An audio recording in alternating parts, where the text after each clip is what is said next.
aleluia, aleluia, aleluia, aleluia. O Senhor esteja convosco. Ele está no meio de nós. Proclamação do Evangelho de Jesus Cristo, segundo São Lucas. Glória a vós, Senhor. Naquele tempo, Jesus tinha entrado em Jericó e estava atravessando a cidade. Havia ali um homem chamado Zaqueu, que era chefe dos cobradores de impostos e muito rico. Zaqueu procurava ver quem era Jesus, mas não conseguia por causa da multidão, pois era muito baixo. Então ele correu à frente e subiu numa figueira para ver Jesus, que devia passar por ali. Quando Jesus chegou ao lugar, olhou para cima e disse: Zaqueu, desce depressa, hoje eu devo ficar na tua casa. Ele desceu depressa e recebeu Jesus com alegria. Ao ver isso, todos começaram a murmurar, dizendo: ele foi hospedar-se na casa de um pecador. Zaqueu ficou de pé e disse ao Senhor: Senhor, eu dou a metade dos meus bens aos pobres, e se defraudei alguém, vou devolver 4 vezes mais. Jesus lhe disse: hoje a salvação entrou nesta casa, porque também este homem é um filho de Abraão. Com efeito, o Filho do Homem veio procurar e salvar o que estava perdido. Palavra da salvação. Glória a vós, Senhor. Vamos aplaudir a palavra de Deus.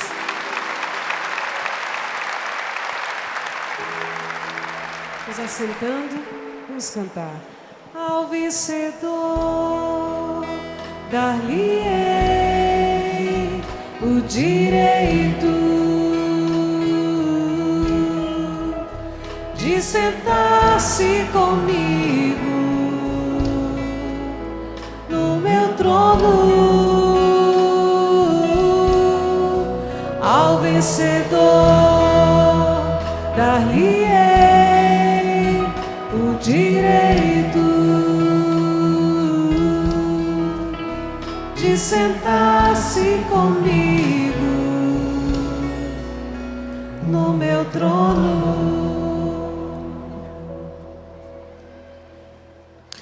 Amados irmãos, estamos lendo durante a semana o livro do Apocalipse. Ontem começamos lendo estas 7 cartas às 7 igrejas. E estas 7 cartas, penso que são muito úteis para todos aqueles que já têm uma caminhada de fé, eu diria assim, mais longa. Por quê? Porque estas comunidades receberam o Evangelho com entusiasmo, com fervor, com fogo, viram sinais e prodígios e depois passaram 10 anos, 20 anos, 30 anos desse anúncio e algumas ervas daninhas foram crescendo. E o coração e o fogo foi arrefecendo. São João escreve o Apocalipse por volta do ano 95, no final do 1º século. Mas essas comunidades foram evangelizadas cedo. E portanto, o que o Espírito diz às igrejas se aplica também a nós, aqueles que como eu dizia, que já têm algum tempo de caminhada, alguns anos. Os perigos que essas comunidades enfrentam, as tentações, são aquelas que são mais frequentes naqueles que têm já alguns anos de caminhada.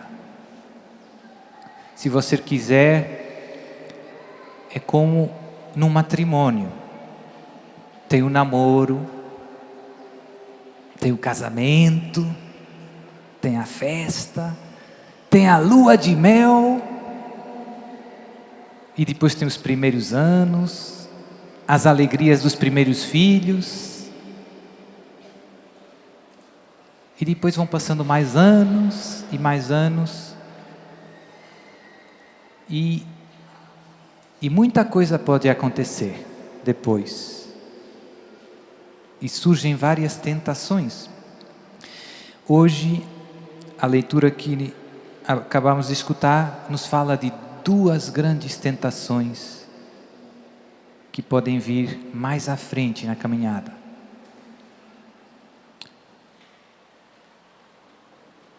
A igreja escreve ao anjo da igreja que está em Sardes: tens fama de estar vivo, mas estás morto.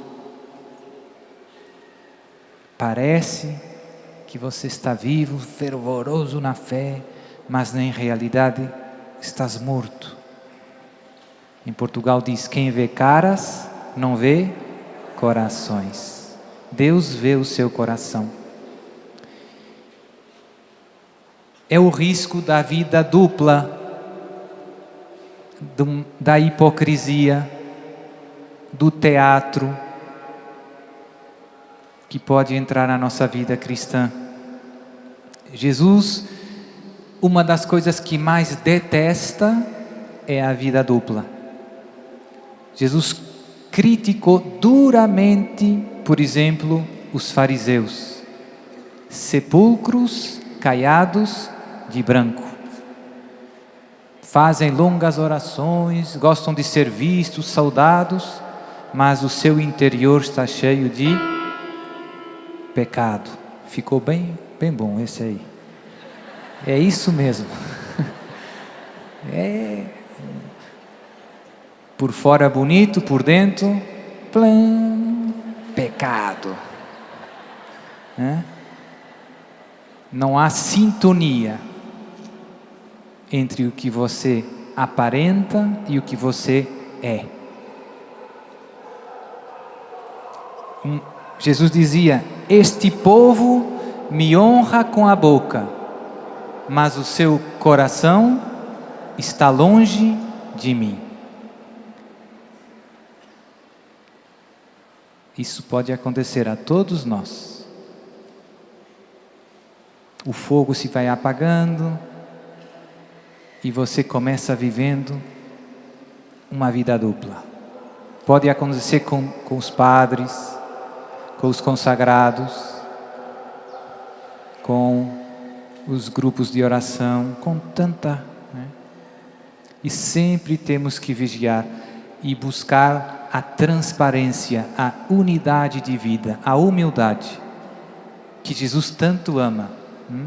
Quando vem Filipe chamar Natanael, Jesus diz: eis um verdadeiro israelita em quem não há fingimento, em quem não há teatro, em quem não há hipocrisia, duplicidade.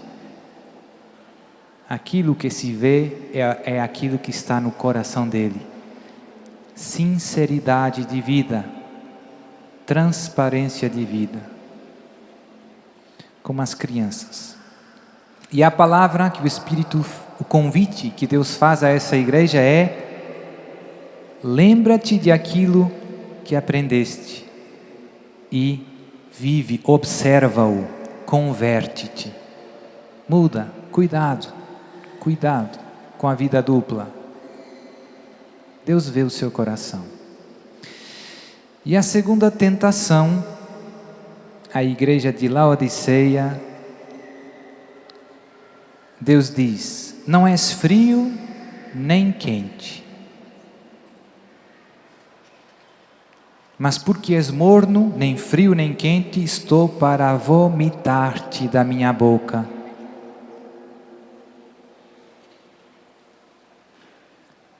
Tibieza é a tentação. Tibieza, ser uma pessoa morna, tíbia, nem frio nem quente. É um pecado contra o amor a Deus e ao próximo, porque o amor é quente, é fervoroso, o amor se dá.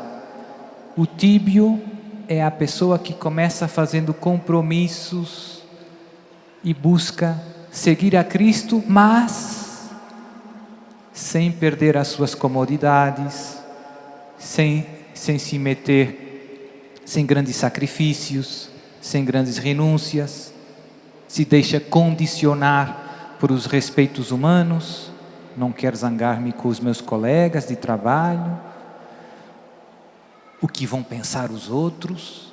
Você vai lá numa reunião de trabalho, chega o almoço e já não reza, porque tem vergonha.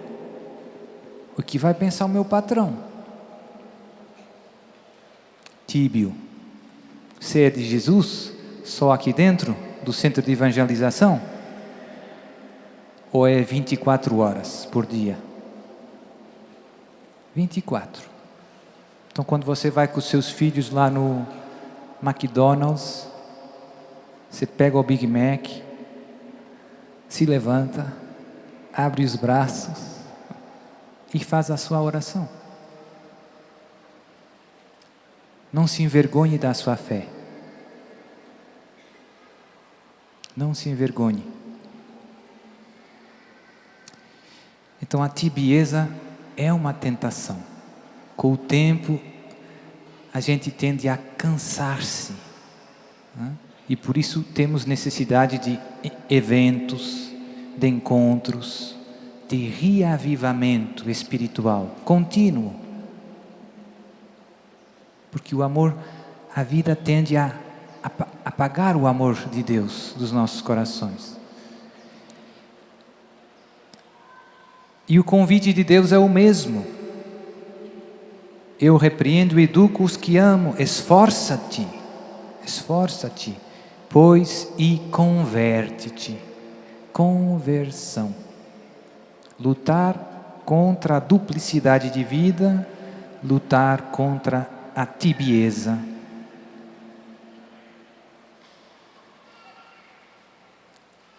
Avivar continuamente em nossos corações o amor a Deus e aos outros. E o amor por natureza a Deus é um amor exigente.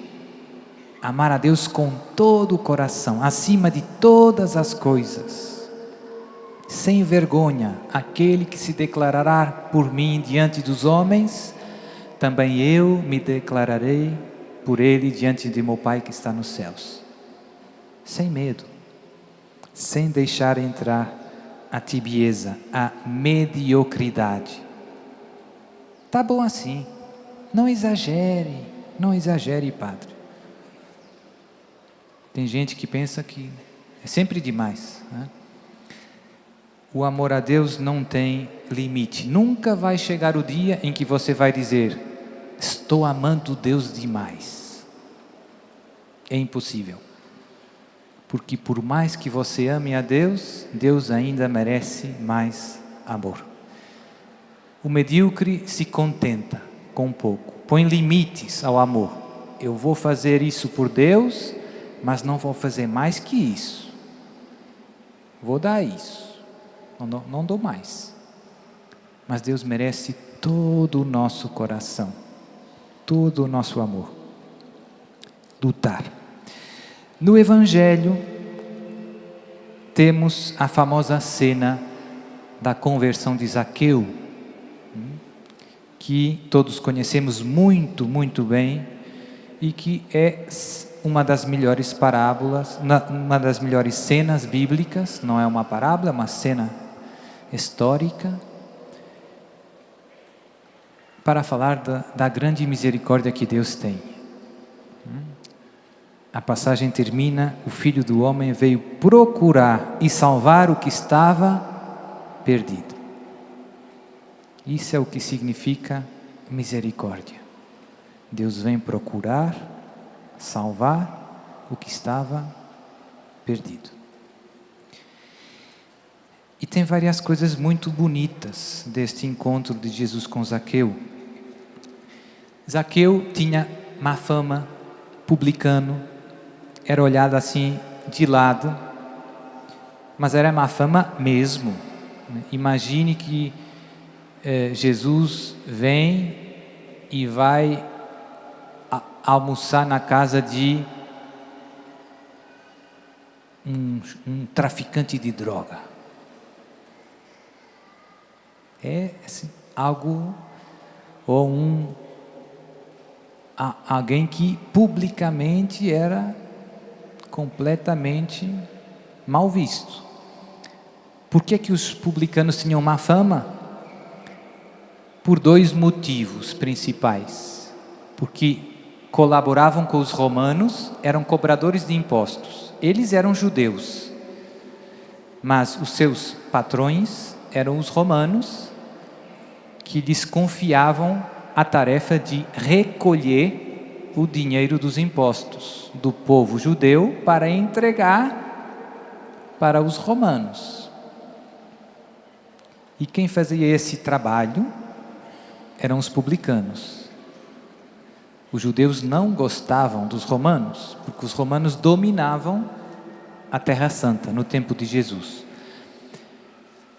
E então os publicanos eram mal vistos porque estavam trabalhando para os romanos, que oprimiam, que governavam a Terra Santa.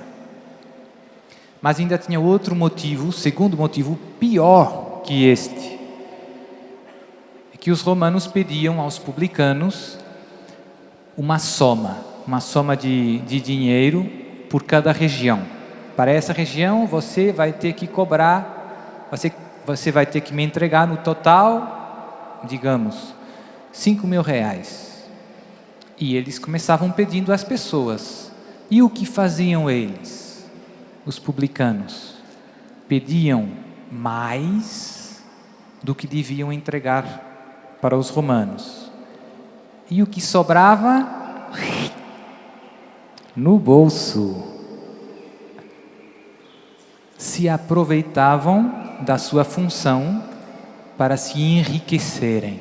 E por isso Zaqueu era muito rico, era um homem rico, porque se aproveitava da sua posição para se enriquecer injustamente.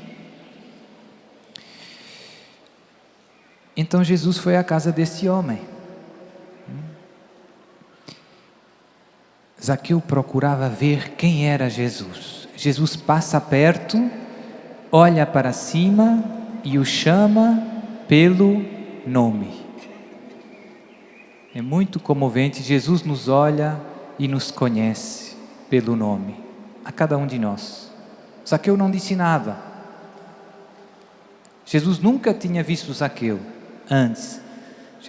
Jesus olha para ele e o chama pelo nome. E nos chama pelo nome. Conhece tudo da nossa vida. Conhecia o coração de Zaqueu, que no fundo estava inquieto, não tinha paz, procurava ver Jesus. E Jesus viu aquela abertura do seu coração e disse: Zaqueu, eu hoje vou na tua casa. Desceu com alegria, desceu depressa, recebeu Jesus. E experimentar aquele gesto de amor de Jesus tocou tanto o coração de Zaqueu que ele não só recebeu Jesus com alegria, mas se arrependeu da vida que estava levando. Senhor, eu dou metade dos meus bens aos pobres, e se defraudei alguém, como eu dizia antes, vou devolver 4 vezes mais. Aquele homem que vivia apegado, dominado pelo amor ao dinheiro, pela avareza, foi curado. E agora tem um coração não só justo, mas muito generoso. Zaqueu não só devolveu o que tinha roubado, mas deu 4 vezes mais, metade dos meus bens aos pobres. E tudo isso porque experimentou o amor de Deus na vida dele.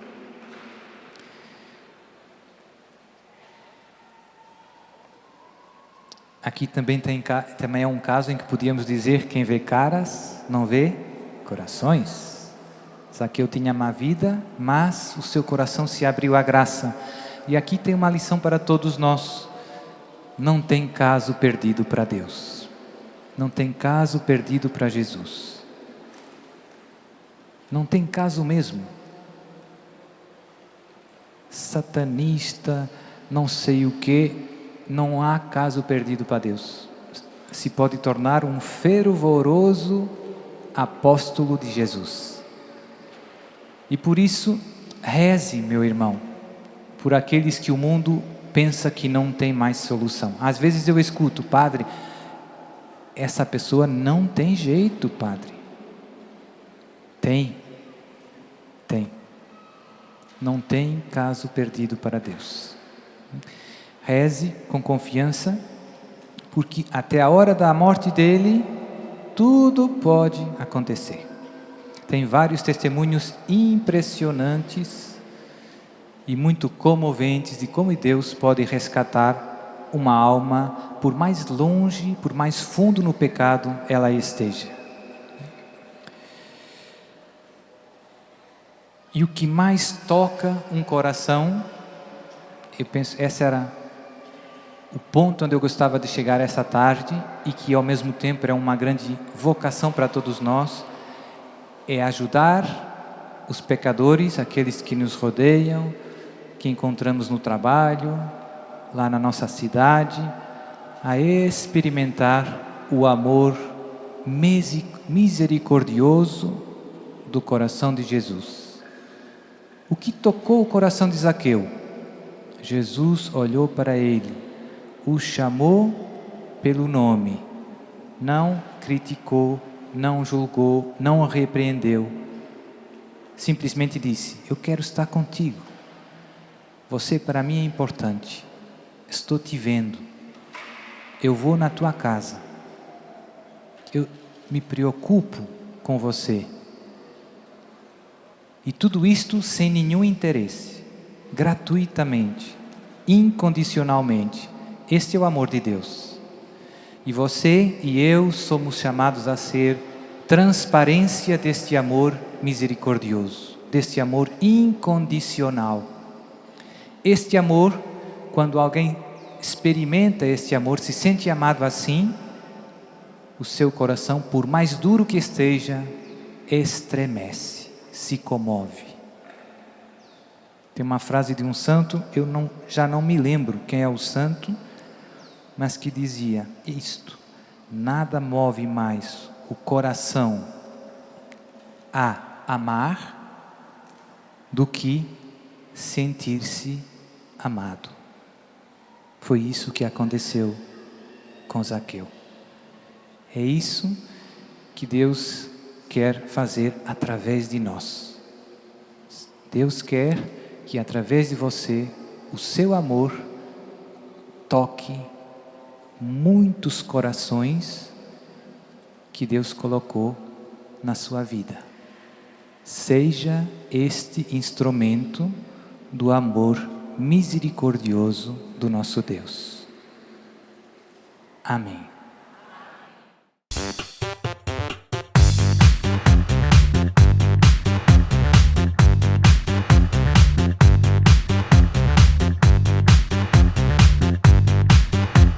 CançãoNovaPlay.com. Assine já!